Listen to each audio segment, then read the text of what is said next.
Friends, మీకు ఈ video నచ్చితే లైక్ చేయండి, సబ్స్క్రైబ్ చేయండి. కేశవ, బుజ్జి వాళ్ళు గుడి దగ్గర కలుసుకొని మాట్లాడుకుంటూ ఉంటారు.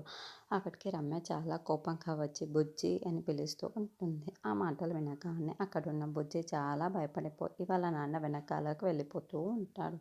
అక్కడున్న రమ్య మాత్రం కేశవ దగ్గరికి వెళ్ళి, నా కొడుకును నాకు కాకుండా చేస్తున్నారు కదా మీరు, నా కొడుకు దూరం అవ్వడానికి కారణం మీరే అని చెప్పేసి అంటుంది. ఆ మాట వినగానే అక్కడున్న కేశవ చాలా బాధపడుతూ ఉంటాడు.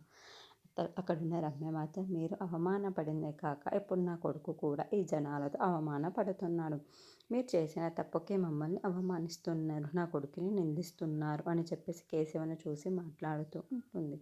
ఆ మాట వినగానే అక్కడున్న కేశవ మాత్రం మౌనంగా రమ్యను చూస్తూ ఉండిపోతాడు. ఇంతలో అక్కడున్న రమ్య మాత్రం, మీరు చేసిన తప్పుకి ఊర్లో జనం మొత్తం మమ్మల్ని అంటున్నారు. ఇప్పుడు ఈ పాప ఉంది కదా, ఈ పాపని తీసుకొని వెళ్ళిపోండి, మా బిడ్డ తీసుకొని రాకండి, మీరు ఎక్కడికి వెళ్ళినా సరే ఆ పాపని కూడా అక్కడనే తీసుకొని వెళ్ళిపోండి, మీకు దయచేసి దండం పెడతా అంటుంది. ఆ మాట వినగానే అక్కడ ఉన్న కేశవ్ ఒక్కసారిగా షాకైపోతూ ఉంటాడు. ఇంతలో అక్కడున్న రమ్య మాత్రం, ఇప్పుడు ఆ పాపని నీ వెంట తీసుకొని వెళ్ళండి మర్యాదగా అని చెప్పేసి అంటూ, అంతలో అక్కడున్న బుజ్జి మాత్రం